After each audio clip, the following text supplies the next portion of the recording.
এ ভক্তগণ, এ ভক্তগণ, তোরা কি কি আছেন রে? কোনো সমস্যা আছে তোমার মধ্যে রে ভক্ত?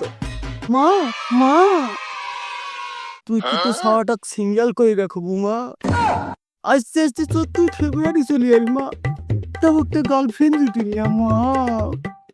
এ ভক্ত, এ ভক্ত, এ ভক্ত, মুই তো তোর আগে পিছিয়ে আসো রে ভক্ত। কেন মুখ কি তোর পছন্দ হয় না রে ভক্ত? তোমার কি রোমান্স করার বয়স আছে? আমি কোথায় একটা ফুটফুটে বেড়া, আমার দরকার ঐশ্বরিয়া, আর তুমি কোথায় বিন্দু মাসি। এ ভক্ত, তোর তো বৃহস্পতি শনি তুঙ্গে আছে রে ভক্ত। তোর আশা আকাঙ্ক্ষা সব পূরণ হইবে রে ভক্ত, কিন্তু আমার রাস্তাটা ক্লিয়ার করে লাগবে রে ভক্ত। ঠাকুর তুই কি চাইছ মোক ক, আমি এখন জানি দিন তো আমার একটা গার্লফ্রেন্ড রে ঠাকুর। এ ভক্ত, এ ভক্ত, এ মুখ যে একজোড়া ঘোড়া লাগবে রে ভক্ত, তুই কি সেটা দিবার পারবো রে ভক্ত? ঠাকুর তুই যদি মোর মনের আশা পূরণ করি পারিস তো মুই এক জোড়া নয় 3 জোড়া ঘোড়া দেন ঠাকুর, মোক একটা গার্লফ্রেন্ড দে ঠাকুর। এ ভক্ত, এ ভক্ত, তুই না আলিয়ায় রে ভক্ত।